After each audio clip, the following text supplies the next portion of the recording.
மத்திய கிழக்கில் ஈரானுக்கும் அமெரிக்காவுக்கும் இடையே நிலவி வரும் பதற்றம் ஒரு புதிய கட்டத்தை எட்டியுள்ளது. ஆபரேஷன் எபிக் ஃபியூரி என்ற பெயரில் அமெரிக்கா நடத்தி வரும் ராணுவ நடவடிக்கை தொடங்கி 30 நாட்களை கடந்திருக்கின்ற நிலையில் அமெரிக்க அதிபர் டொனால்ட் ட்ரம்ப் தனது போர் வியூகத்தில் ஒரு பாரிய மாற்றத்தை ஏற்படுத்தியிருக்கிறதாக தகவல்கள் வெளியாகியிருக்கின்றன. முதலாவதாக ஹார்முஸ் நீரிணையின் முக்கியத்துவம். உலக அளவில் கடற்படை வழியாக கடத்தப்படும் கச்சா எண்ணெய்களில் சுமார் 20% முதல் 30% வரை ஹார்முஸ் நீரிணை வழியாகவே செல்கின்றது. இது உலக பொருளாதாரத்தின் இதய துடிப்பு போன்றது. தற்போது இந்த நீரிணை ஈரானின் நேரடி தாக்குதலுக்கும் கட்டுப்பாட்டிற்கும் உள்ளாகியிருப்பதால் உலக சந்தையில் எரிபொருள் விலை உயர்வு மற்றும் விநியோக தட்டுப்பாடு ஏற்பட்டுள்ளது. இரண்டாவதாக ட்ரம்ப் நிர்வாகத்தின் அதிரடி மாற்றம். வால் ஸ்ட்ரீட் ஜர்னல் வெளியிட்ட அறிக்கையின்படி ஹார்முஸ் நீரிணை முழுமையாக திறக்கப்படாவிட்டாலும் கூட ஈரானுடனான போரை முடிவுக்கு கொண்டுவர அதிபர் ட்ரம்ப் விரும்புவதாக தெரிகின்றது. காரணம், இந்த நீரிணையை முழுமையாக திறக்க முயற்சிப்பது போரை நீண்ட காலத்திற்கு இழுத்துச் செல்லும் என்று அமெரிக்கா கருதுகின்றது. மாற்று திட்டம் இராணுவ ரீதியாக ஈரானின் பலத்தை உடைத்துவிட்டு ராஜதந்திர ரீதியாக அழுத்தங்களை கொடுத்து வர்த்தக பாதைகளை சீரமைக்க திட்டமிட்டிருக்கின்றது. மூன்றாவதாக அமெரிக்காவின் முதன்மை இராணுவ இலக்குகள். அமெரிக்கா தற்போது தனது கவனத்தை 4 முக்கிய இலக்குகளில் மட்டுமே செலுத்துகின்றது. கடற்படை அழிப்பு, ஈரானின் கடற்படை பலத்தை முற்றிலுமாக சிதைத்தல், ஏவுகணை தடுப்பு, ஈரானின் பாலிஸ்டிக் ஏவுகணை மற்றும் ட்ரோன் உற்பத்தி நிலையங்களை அழித்தல், ஆதரவு படைகள், லெபனான், ஏமன் போன்ற நாடுகளில் இருக்கின்ற ஈரானின் ஆதரவு படைகளை பலவீனப்படுத்துதல், அணு ஆயுத தடை, ஈரான் அணு ஆயுதம் பெறுவதை எக்காலத்திலும் தடுத்தல். நான்காவதாக கள நிலவரம், இராணுவ குவிப்பு. போரை முடிக்க விரும்புவதாக கூறினாலும் அமெரிக்கா தன்னுடைய இராணுவ பலத்தை மத்திய கிழக்கில் குறைத்ததாக தெரியவில்லை. USS திரிபோலி மற்றும் 31வது கடற்படை பிரிவு ஏற்கனவே அந்த பகுதிக்கு வந்து சேர்ந்திருக்கின்றன. மேலும் 10,000 தரைப்படை வீரர்கள் அனுப்பவும் ஆலோசனைகள் நடைபெற்று வருகின்றன.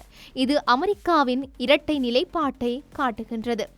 ஐந்தாவதாக பொருளாதார மற்றும் சர்வதேச தாக்கம்.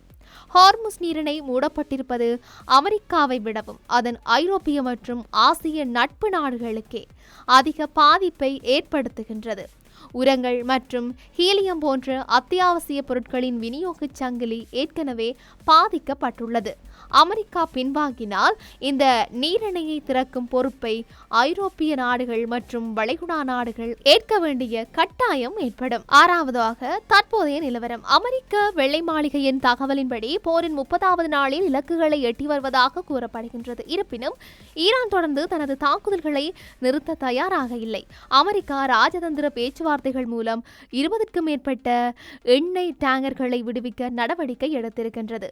அமெரிக்கா தனது செலவினங்களை குறைக்கவும் நீண்டகால போரில் சிக்கனமாக இருக்கவும் விரைவான வெற்றி என்ற இலக்கோடு செயல்படுகின்றது. ஹார்முஸ் நீரிணை விவகாரத்தில் ஈரான் வெற்றி பெற்றதாக தோன்றினாலும் ஈரானின் இராணுவ கட்டமைப்பு அமெரிக்காவில் கடுமையாக சிதைக்கப்பட்டு வருவதையே தற்போதைய தரவுகள் காட்டுகின்றன. அடுத்த 2 வாரங்களில் மத்திய கிழக்கின் அரசியல் மற்றும் பொருளாதார வரைபடம் பெரும் மாற்றத்தை சந்திக்கும் என்பது உறுதி. ஈரான் மற்றும் அமெரிக்காவுக்கு இடையிலான மோதல் வெறும் பிராந்திய மோதலாக இல்லாமல் உலக பொருளாதாரத்தையே உலுக்கும் ஒரு எரிசக்தி போராக உருவெடுத்துள்ளது. மார்ச் 31, 2026 நிலவரப்படி அமெரிக்காவின் ஆபரேஷன் எபிக் ஃபியூரி 30 நாட்களை கடந்திருக்கின்ற நிலையில் அதன் போக்கில் சில முக்கிய மாற்றங்கள் தென்படுகின்றன. முதலாவதாக ஹார்முஸ் நீரிணை ஈரானின் வெற்றி என்று கருதப்படுவது ஏன்? ஹார்முஸ் நீரிணையை திறக்காமல் போரை முடிக்க அமெரிக்கா சம்மதித்துள்ளது ஈரானுக்கு கிடைத்த ஒரு தற்காலிக வெற்றியாக பார்க்கப்படுகின்றது.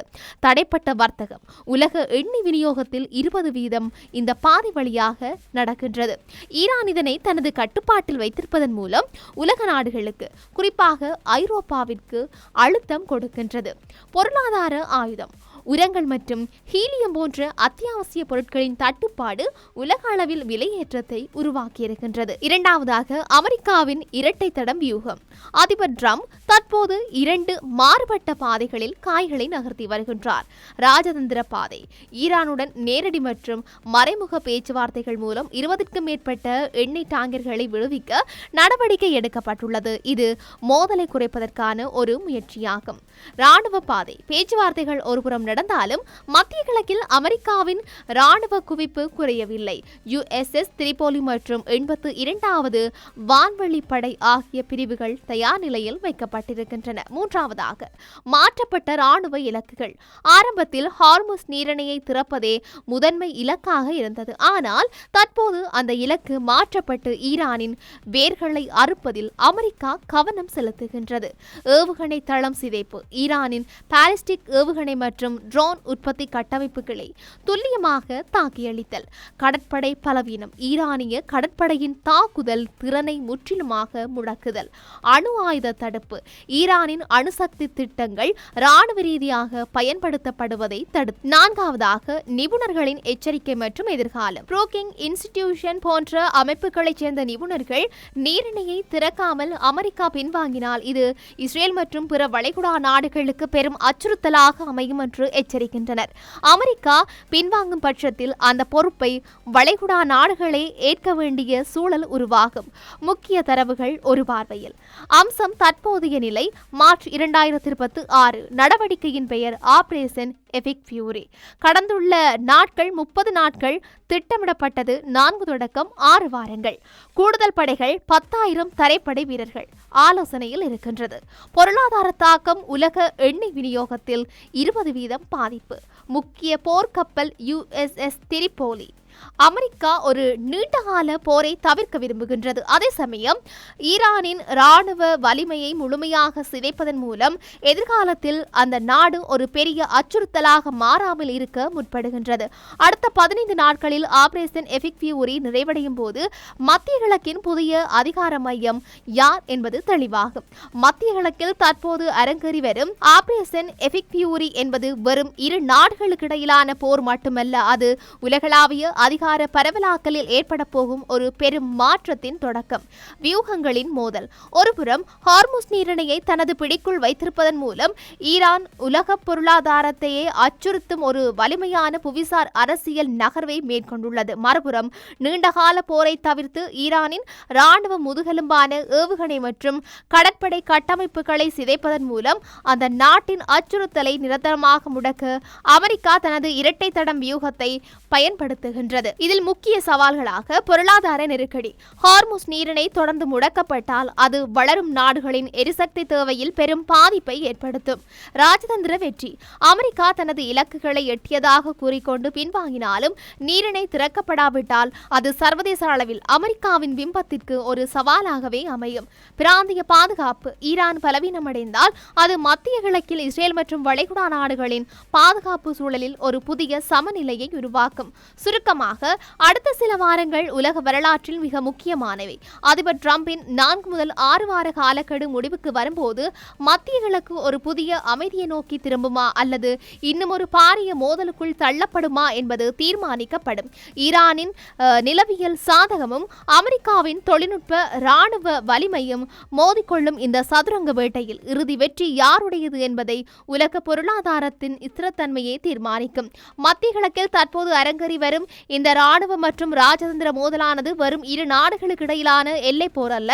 இது 21ஆம் நூற்றாண்டின் புவிசார் அரசியல் மற்றும் பொருளாதார மேலாதிக்கத்திற்கான ஒரு புதிய சதுரங்க ஆட்டமாகும். 2026 மார்ச் மாத இறுதியில் நாம் காணும் இந்த நகர்வுகள் வரும் தசாப்தங்களில் உலக ஒழுங்கு எப்படி அமையும் என்பதை தீர்மானிக்க போகின்றது. முதலாவதாக, ஈரானின் நிலவியல் பலமும் அமெரிக்காவின் தொழில்நுட்ப வியூகமும். ஹார்முஸ் நீரிணையை தனது கட்டுப்பாட்டில் வைத்திருப்பதன் மூலம் ஈரான் உலக பொருளாதாரத்தின் கழுத்தை நெருக்கும் ஒரு வலிமையான நிலையில் உள்ளது. இருப்பினும் அமெரிக்கா அந்த நீரிணையை திறக்க போராடுவதை விட ஈரானின் உட்புற இராணுவ கட்டமைப்புகளை சிதைப்பதில் காட்டும் ஆர்வம் ஒரு முக்கியமான மாற்றத்தை குறிக்கின்றது. நீரிணையை விட ஈரானின் ராணுவ வலிமையை முடக்குவதே நிரந்தர தீர்வு என்ற ட்ரம்ப் நிர்வாகத்தின் தற்போதைய நிலைப்பாடு ஒரு நீண்டகால போரை தவிர்த்து துல்லியமான தாக்குதல் முறையை அமெரிக்கா கையில் எடுத்துள்ளதை காட்டுகின்றது. இரண்டாவதாக, பொருளாதார நெருக்கடியும் உலக நாடுகளின் பொறுப்பும். உலக எண்ணெய் விநியோகத்தில் 20% முடங்கியிருப்பது என்பது வெறும் எரிபொருள் விலை உயர்வு மட்டுமல்ல,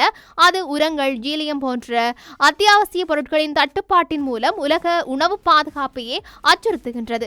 அமெரிக்கா இந்த விவகாரத்தில் பின்வாங்க தொடங்கினால் அந்த பொறுப்பு ஐரோப்பிய ஒன்றியத்தின் மீதும் வளைகுடா நாடுகளின் மீதும் விழும். இது சர்வதேச கூட்டணிகளில் ஒரு புதிய அதிகார பரவலை உருவாக்கும். மூன்றாவதாக, ராஜதந்திரம் ராணுவ வலிமை. ஆபரேஷன் எபிக் ஃபியூரி தொடங்கி 30 நாட்கள் நிறைவடைந்திருக்கின்ற நிலையில் 4 முதல் 6 வார காலக்கெடுவிற்குள் அமெரிக்கா தனது இலக்குகளை எட்ட முற்படுகின்றது. ஒருபுறம் போர்க்கப்பலை குவிப்பதும், மறுபுறம் எண்ணெய் டேங்கர்களை விடுவிக்க பேச்சுவார்த்தை நடத்துவதும் அமெரிக்காவின் இரட்டை தடம் வியூகத்தின் உச்சமாகும். இது ஈரானை ஒருபுறம் ராணுவ ரீதியாக பலவீனப்படுத்தி மறுபுறம் பேச்சுவார்த்தை மேசைக்கு கொண்டு வரும் ஒரு அழுத்த தந்திரமாகும். எதிர்கால நோக்கு என்னவென்றால், இறுதியாக இந்த மோதலின் முடிவு என்பது யாரோ ஒருவரின் முழுமையான வெற்றியாக இருக்க போவதில்லை. மாறாக இது ஒரு புதிய சமநிலையை நோக்கி நகர்வாகும். ஈரான் தனது பிராந்திய செல்வாக்கை தக்க வைக்க போராடும் அதே வேளையில் அமெரிக்கா தன்னுடைய உலகளவிய மேலாதிக்கத்தை மீண்டும் நிலைநாட்ட முயல்கின்றது. அடுத்த 15 நாட்களில் இந்த ராணுவ நடவடிக்கை நிறைவடையும் போது மத்திய கிழக்கு ஒரு புதிய அமைதி ஒப்பந்தத்தை எட்டுமா அல்லது இன்னும் ஒரு நீண்டகால நிழற்போருக்குள் தள்ளப்படுமா என்பது தெளிவாகும். எது அப்படி இருந்தாலும் ஹார்முஸ் நீரிணையின் அமைதி என்பது உலக பொருளாதாரத்தின் ஸ்திரத்தன்மைக்கு மிக அவசியமானது. வல்லரசு நாடுகளின் இந்த அதிகார போட்டியில் சாதாரண மக்களின் வாழ்வாதாரமும் உலக நாடுகளின் பொருளாதார வளர்ச்சியுமே பணயமாக வைக்கப்பட்டுள்ளன என்பதுதான் நிதர்சனமான உண்மை.